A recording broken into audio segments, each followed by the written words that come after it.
Hey there, everyone. Erevan here, and today is a fantastic day.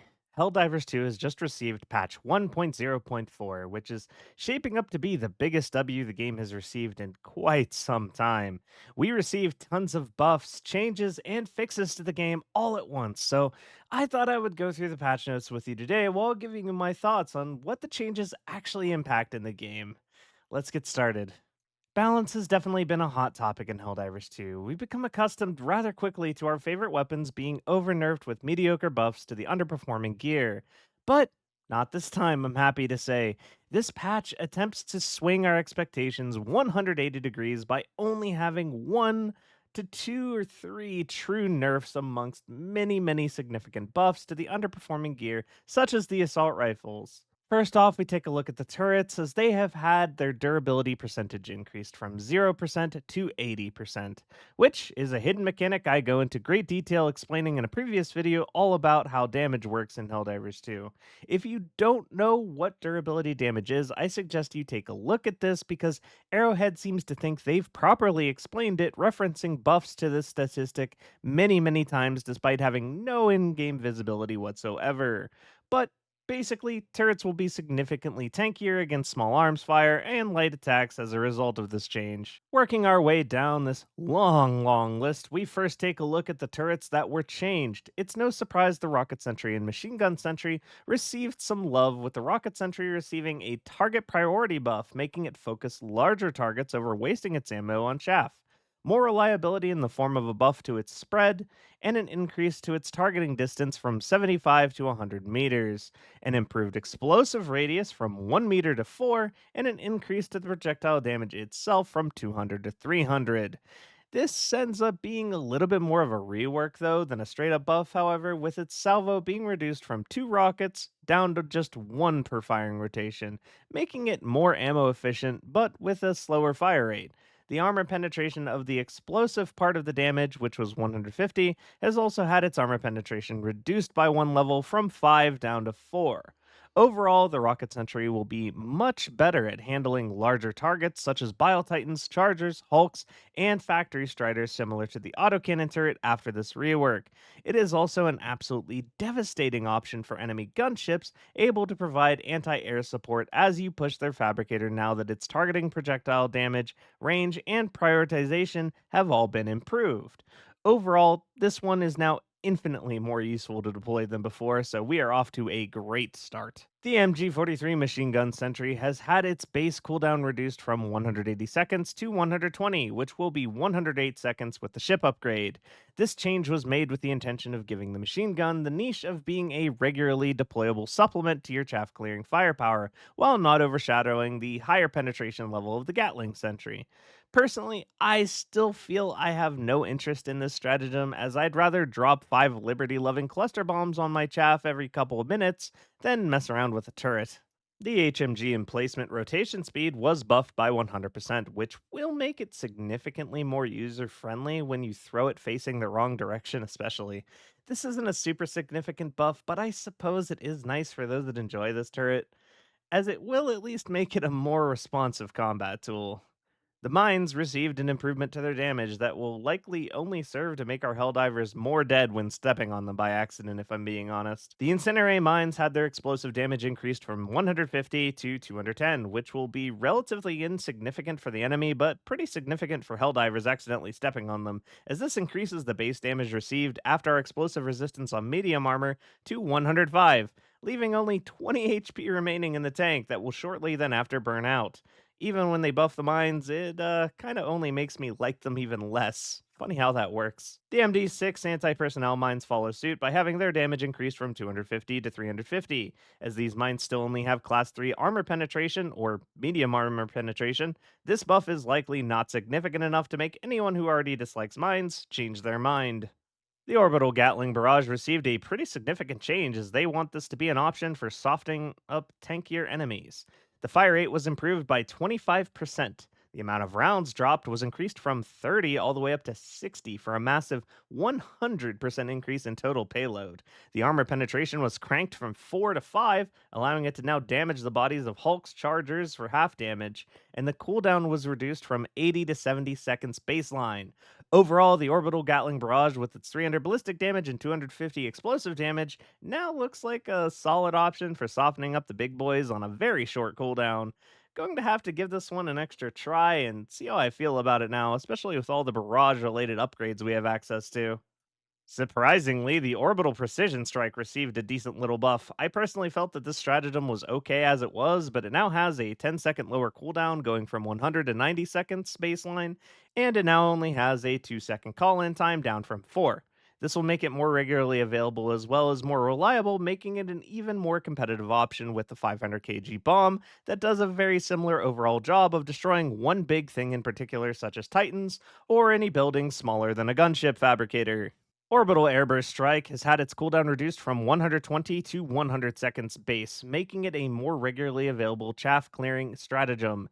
In my mind, this doesn't make it particularly more competitive with, again, just spamming out 5 cluster bombs at my problems, but it is a nice bump in the right direction. We also might see some more use out of this stratagem when the Illuminates begin to creep back into the galaxy, as repeated strikes could be very advantageous for stripping enemy shields and then sealing the deal with the additional strikes.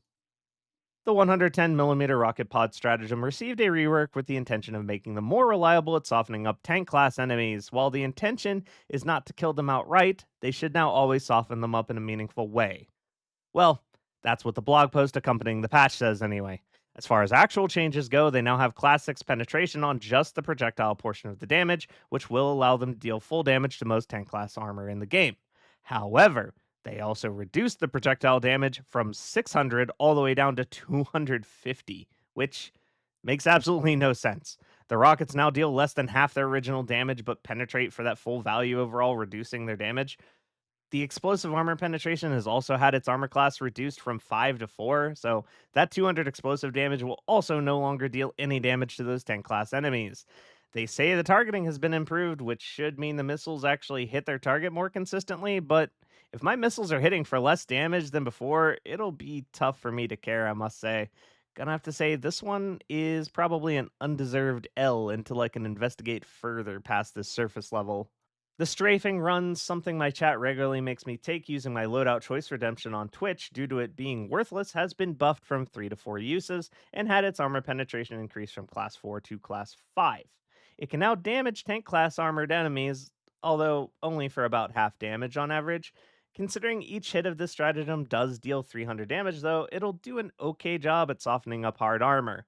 However, I will always have to ask myself, why would I damage what I can kill, and simply choose a different stratagem that can actually kill the thing.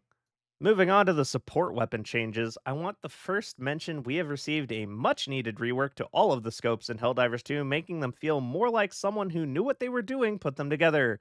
I won't spoil these for you here, but suffice to say, you are going to be a lot happier when you enter first person from now on. Very happy they took the intern off MS Paint and had someone being paid to do this job actually participate in making these. Kicking things off, we have a buff for the grenade launcher, bringing in its explosive damage up from 350 to 400. But with only medium armor penetration, still at class 3, I have to say it's difficult for me to be excited over this. Maybe the Illuminate's return will see it return to regular use, as it was my favorite way of clearing out squids due to them not crutching on heavy armor usage for survivability. The heavy machine gun has received several significant buffs. The damage per bullet has been increased by 50%, bringing it up to 150. The durable damage has been raised from 23% to 33%, so now 49 when it was previously only 23. The reload time was reduced from 7 seconds down to only 5.5, and it now has a heavy staggering effect for any non tank class units, making it overall significantly stronger shot for shot. They did reduce its variable RPM from 450, 700, 900 down to 450, 600, 750, but for such an incredible increase in value per bullet, this was a small price to pay, especially considering how unstable the weapon would get on that 900 RPM setting previously. The standard MG43 machine gun did receive some love as well, having its reload time reduced from 4 to 3.5 seconds, as well as gaining an additional spare magazine.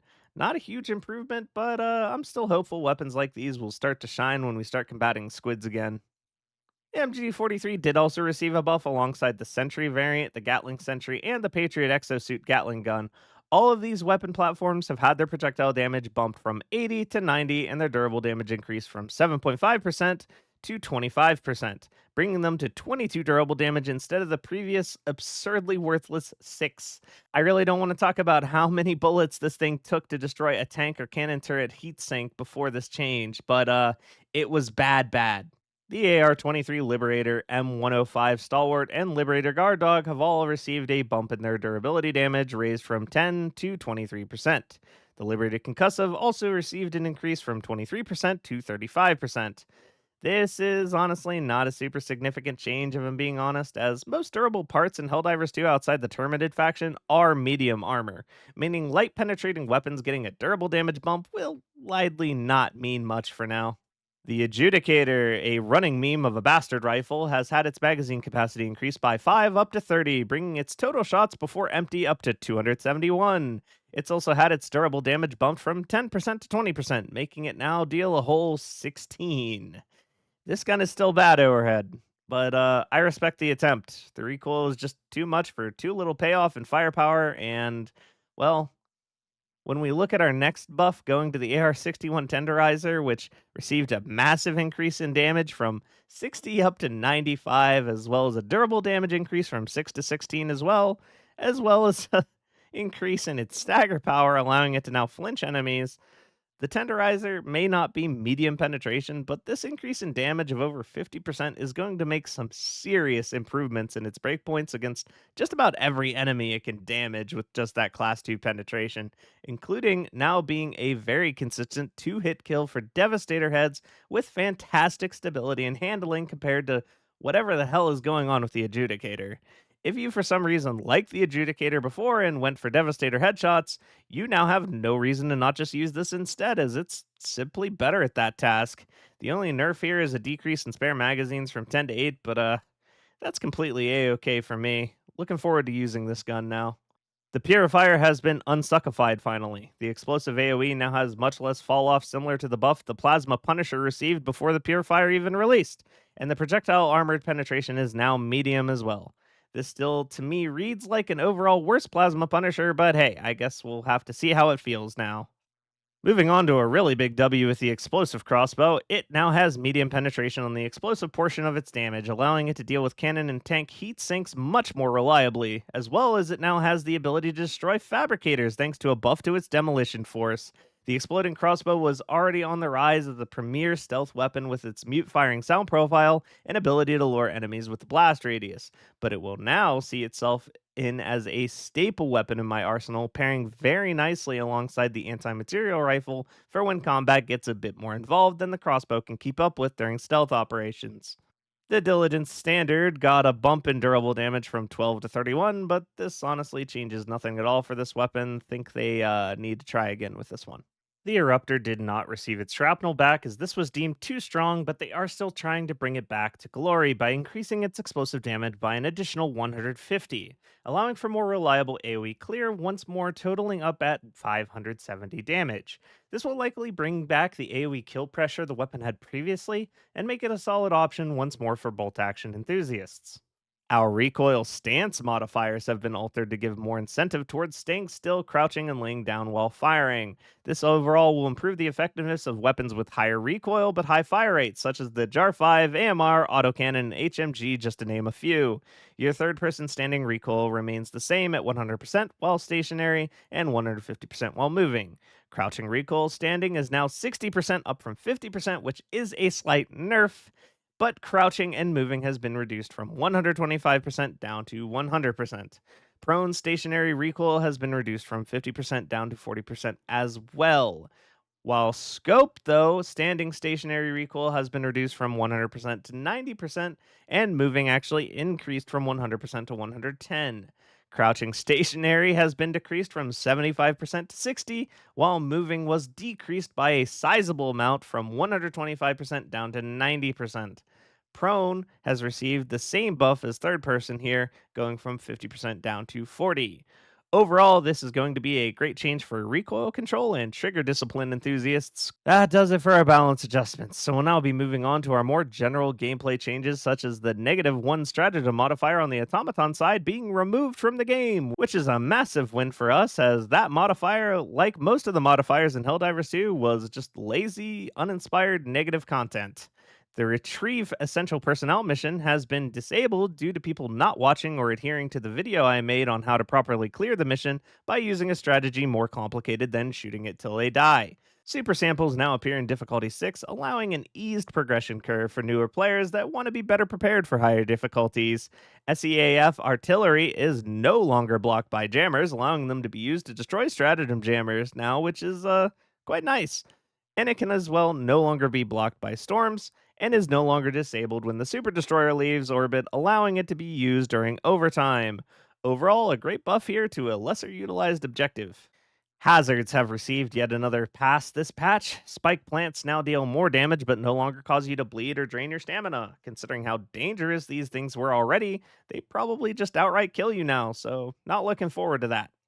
Fire tornadoes no longer track towards Helldivers, which was probably the most brainless, lazy way I've ever seen a weather effect function, so thank God for that. Fire tornado events now also hamper enemy vision, similar to blizzards and sandstorms, which is very nice, and the tornadoes now pile up far less than they did previously. Overall, Hellmire might be actually a tolerable experience now, especially during civilian rescue operations, where the annoyance of this weather effect would previously peak. Tremors are now a bit more random and have had their size increased. This will apparently make enemies more regularly stunned during this weather event, as well as reduced how often players have a tremor occur next to them. We got a pretty serious change to visibility mechanics with this patch as well.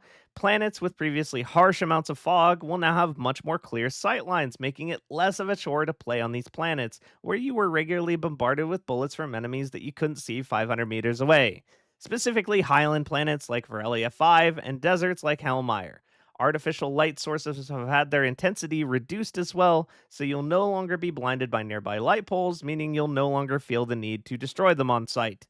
You now also receive a reduction to your detection radius while hiding in bushes, which should make stealth extraction even easier than before as a result, which I'm a pretty big fan of. Unexploded hell bombs will now instantly explode if they receive any damage from explosive weaponry or have a significant impact, so be even more careful around these things than before. Alrighty, time to talk about the enemy changes. Acid effects have been added to bile spewers. However, you can now sprint while under the effect and are slowed by only 30% instead of the previous 50%. The duration was, however, increased from 3 to 4 seconds. Overall, being slowed by acid should be a bit less of a death sentence now for those who do not bring the muscle enhancement booster or personal shield. You'll now see an overall reduction in the amount of heavy units you see by about 30% across both factions, easing the requirement for anti tank weaponry, as you will now see that 30% replaced with medium or lesser enemies as a result. Their intention is to diversify the team's loadouts at higher tiers of play, which I think is a healthy change overall, as I do get bored strapping at minimum class 4 penetration to my back every single match. We will, however, see a now buffed Charger Behemoth appearing during regular play at high difficulty, gunships added to patrols, as well as factory striders. So, overall, this is probably a bit more of a neutral change. Patrol spawns have been changed back to how they were previously, allowing the community to put down its pitchforks once more until Odo finds something else to be inconvenienced by. Heavier units now require more repeated shots from stun weaponry to become fully disabled, which is just another way of saying the Pummeler has taken a small nerf here to its capability to crowd control hulks and chargers. Not a huge deal breaker for me, honestly, as the weapon is still a crowd control beast, and it's in a class of its own regardless. Acid, Puke, and Hulk flamethrowers will now only be able to damage a Helldiver a maximum of 4 times per second, making it far more consistent damage wise, and hopefully removing the randomly extremely lethal outliers where the damage received from these sources would just cause happy little random wacky instances of death, as that does get quite old. Bile Titans have had their head's durability reduced a bit, likely by 10% or so, allowing the railgun to deal a bit more damage to them as a result. This likely isn't a massive change for the weapon, but it was a warranted one, so can't complain here. The Hulk's flamethrower, in addition to the damage limit, has had its damage reduced yet again, which was likely unnecessary given the limit being enforced, but honestly, screw this enemy, I'll take it. Automaton tanks have had their front armor reduced from level 6 to level 5, allowing class 5 options such as the autocannon turret and emancipator to now damage them from the front. This also means that class 6 weapons like the queso cannon, recoilless, etc. all deal full damage to tanks from the front, making them significantly easier to dispatch on average than before. Good change for sure, as being helpless against tanks in the Emancipator was one of its greatest flaws during bot missions. Hopefully this change extends to the cannon turrets as well though. To top things off, the Automaton Jump Pack now deals 150 damage instead of 300, making it actually survivable, as a Helldiver in medium armor will only receive 75 damage now. You will, however, be set on fire, so make sure to stop, drop, and roll after, or you'll probably burn out pretty quickly. On the Galactic War map side of things, you'll now be able to see supply lines and attack origins, allowing us to better plan our attacks and defenses across the galaxy. This was a very highly requested change, so I'm happy to see them make good on this promise. As far as fixes, we've got a lot of them. Starting with the biggest L of the patch, the spear's lock-on is now better. However, they managed to break its ability to target automaton spawners, which was the entire point of the weapon for me. So, this is pending a fix now, and the spear just cannot stop losing. Big letdown for me here. The queso cannon now receives its proper cooldown speed increase and decrease based on hot and cold planets, and now has its cooldown properly displayed again. The radar pulse that reveals nearby enemies is now visible to you. Automatons can no longer gang fire at you through the side of their barrels, making for a much more fair experience when combating them. The exosuits are now a little bit more flexible, allowing you to freely aim their weapons again, like you could with the original Patriot release. Hopefully this doesn't mean we can blow ourselves up again with them. The ballistic shield can now collide with your grenades. Don't know why they did this. This creates an unintended bug where you can no longer stand back up when going prone with a shield on your back, as they will collide with the grenades on your belt. Arrowhead, I have some questions that I know I will not get the answers to. Blocked players can no longer join the blockers lobby through recent players, so basically this feature now works. Unlimited grenades have been fixed, probably actually this time, maybe for sure, which is nice.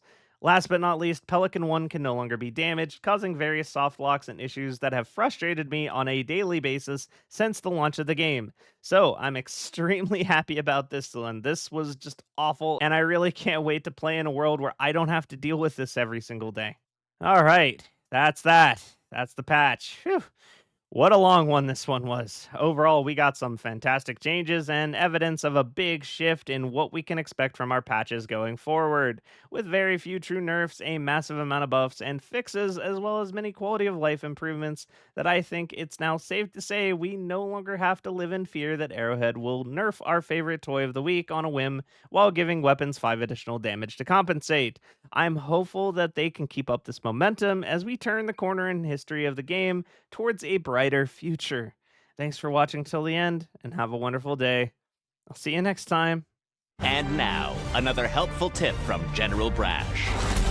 Aravin's coverage of R&D's changelog for our gear was above and beyond informative for our soldiers in the field. For this, I am ordering all active Helldivers to like, comment, and subscribe to his channel. Failure to do so will result in the spear fix being delayed yet again. Brash tactics. Use them or die trying.